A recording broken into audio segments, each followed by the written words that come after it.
వాళ్ళు నిలబెట్టి ఇట్లా పెట్టేలోపు ఆ దివిటిలో నూనె ఆరిపోతా ఉంది, దివిటిలో నూనె తగ్గిపోతా ఉంది. వెంటనే వాళ్ళు అంటారు, ఇదిగో బుద్ధి కలిగిన కన్యకులారా, మీరు దివిటిలో నూనె ఉంది కదా, మాకు కొంచెం పోయండి, మేము కూడా అందులో మేము వాడుకుంటామంటే ఈ బుద్ధి కలిగిన కన్యకులు అంటారు, లేదు లేదు, మా కాడున్నది మీకు ఇస్తే మన ఇద్దరు సరిపోదు, అందుకని అమ్మవారు ఉన్నారు వెళ్ళి తెచ్చుకోపోండి అని చెబితే వీళ్ళు అంటారు, అమ్మవారి దగ్గరికి వెళ్ళి వచ్చి అసలు ఈయన ఎప్పుడు కొత్తాడో, హల్లెలూయా, ఈయన చెప్పాడు ఎన్ని రోజులు అవుతుంది, అలా అవుతుంది, ఇంతవరకు ఆలు లేదు, సూర్యుడు లేదు, అల్లుడి పేరు సామలింగం. హల్లెలూయా, ఏమి లేదు కదా మనకి, ఎందుకంత టెన్షన్.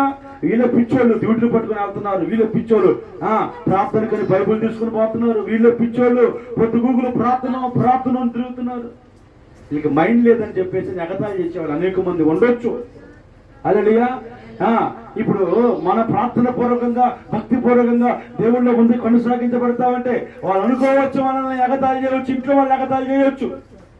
కానీ దివిటిని పట్టుకున్న వాళ్ళలో ఆ ఎగతాళి చేసినప్పుడు లెక్క చేయని వాళ్ళు ఆ దివిటిని పట్టుకుని సిద్ధంగానే ఉన్నారు. ఆకాశం అందున దేవుడు ఆ పెళ్లి కుమారుగా లోపలుండి ఆయన తలుపులు వెంటనే తీసేసి, బుద్ధి కలిగిన కన్యకలారా మీరు రాండి నాతో పాటు, కానీ ఆ 10 మందిని లోపలికి పిలుచుకొని తలుపేసేసారు.